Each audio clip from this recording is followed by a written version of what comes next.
सावन के सोमवार की यह व्रत कथा जिसे सुनने और पढ़ने से हर मन्नत पूरी होगी। अगर आपकी कोई मन्नत पूरी न हो रही हो या फिर तमाम प्रयासों के बावजूद आपको सफलता न मिल रही हो या व्यक्तिगत जीवन में परेशानी चल रही हो तो परेशान होने के बजाय अब की बार सावन सोमवार का व्रत करके यहाँ बताई गई व्रत कथा का पाठ करें। मान्यता है कि सावन सोमवार के दिन अगर व्रत रखकर इस कथा का पाठ किया जाए तो जातकों की मनचाही मुराद पूरी होती है। तो आइए जानते हैं सावन सोमवार की यह व्रत कथा। एक साहूकार था जो भगवान शिव का बहुत बड़ा भक्त था। उसके पास धन धान्य और किसी भी चीज की कमी नहीं थी, लेकिन उसकी कोई संतान नहीं थी और वह इसी कामना को लेकर रोज शिव जी के मंदिर जाकर दीपक जलाता था। उसके इस भक्ति भाव को देखकर एक दिन माता पार्वती ने शिव जी से कहा कि प्रभु, यह साहूकार आपका बहुत बड़ा भक्त है, इसको किसी बात का कष्ट है तो आपको उसे अवश्य दूर करना चाहिए। शिव जी बोले, इस साहूकार के पास पुत्र नहीं है, यह इसी बात से दुखी रहता है। माता पार्वती कहती है कि हे ईश्वर, कृपा करके इसे पुत्र का वरदान दे दीजिए। तब भोलेनाथ ने कहा कि हे पार्वती, साहूकार के भाग्य में पुत्र का योग नहीं है, ऐसे में अगर इसे पुत्र प्राप्ति का वरदान मिल भी गया तो वह केवल 12 वर्ष की आयु तक ही जीवित रहेगा। यह सुनने के बाद भी माता पार्वती ने कहा कि हे प्रभु, आपको इस साहूकार को पुत्र का वरदान देना ही चाहिए। हे प्रभु, आपको इस साहूकार को पुत्र का वर देना ही होगा, अन्यथा भक्त क्यों आपकी सेवा पूजा करेंगे। माता के बार बार कहने से भोलेनाथ ने साहूकार को पुत्र का वरदान दिया, लेकिन यह भी कहा कि वह केवल 12 वर्ष तक ही जीवित रहेगा।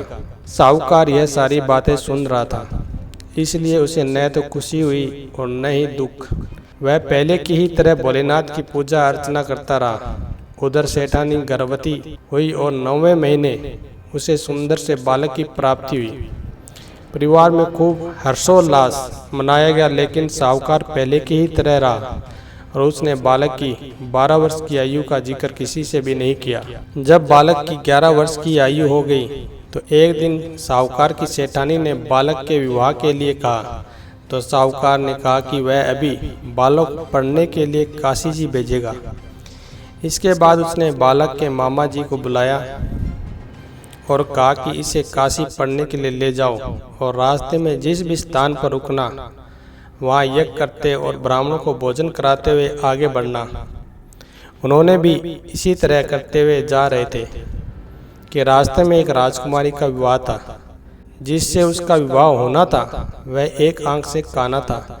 तो उसके पिता ने जब अति सुंदर साहूकार के बेटे को देखा तो उसके मन में आया कि क्यों न इसे ही घोड़ी पर बिठाकर शादी के सारे कार्य संपन्न करा दिए जाए। तो उन्होंने मामा से बात की और कहा कि इसके बदले में वह अथाह धन देंगे, तो वह भी राजी हो गए। इसके बाद साहूकार का बेटा विवाह की बेदी पर बैठा और जब विवाह कार्य संपन्न हो गया, जाने से पहले उसने राजकुमारी की चुंदरी के पल्ले पर लिखा कि तेरा विवाह तो मेरे साथ हुआ, लेकिन जिस राजकुमार के साथ भेजेंगे वह तो एक आंख का काना है। इसके बाद वह अपने मामा के साथ काशी के लिए चला गया। उधर जब राजकुमार ने अपनी चुनरी पर लिखा हुआ पाया तो उसने राजकुमार के साथ जाने से मना कर दिया। तो राजा ने भी अपनी पुत्री को बारात के साथ विदा नहीं किया। बारात वापस लौट गई। उधर मामा और भांजे काशी पहुंच गए थे। एक दिन जब मामा यज्ञ करवा रहा था तो भांजा बहुत देर तक बाहर नहीं आया। तो मामा ने अंदर जाकर देखा तो भांजे के प्राण निकल चुके थे। वह बहुत परेशान हुआ, लेकिन सोचा कि अभी रोना पीटना मचाया तो ब्राह्मण चले जाएंगे और यज्ञ कार्य अधूरा रह जाएगा। जब यज्ञ संपन्न हुआ तो मामा ने रोना पीटना शुरू किया। उसी समय शिव पार्वती उधर से जा रहे थे तो माता पार्वती ने शिव जी से पूछा, हे प्रभु, ये कौन रो रहा है। तभी उन्हें पता चला कि यह तो भोलेनाथ के आशीर्वाद से जन्मा साहूकार का पुत्र है। तब माता पार्वती कहती है कि हे स्वामी, इसे जीवित कर दे, अन्यथा रोते रोते इसके माता पिता के प्राण निकल जाएंगे। तब भोलेनाथ ने कहा कि हे पार्वती, इसकी आयु इतनी ही थी, सो वह भोग चुका है, लेकिन माता के बार बार आग्रह करने पर भोलेनाथ ने उसे जीवित कर दिया। लड़का ओम नमः शिवाय करते हुए जी उठा और मामा भांजे दोनों ने ईश्वर को धन्यवाद दिया और अपनी नगरी की ओर लौटे। रास्ते में वही नगर पड़ा और राजकुमारी ने उन्हें पहचान लिया।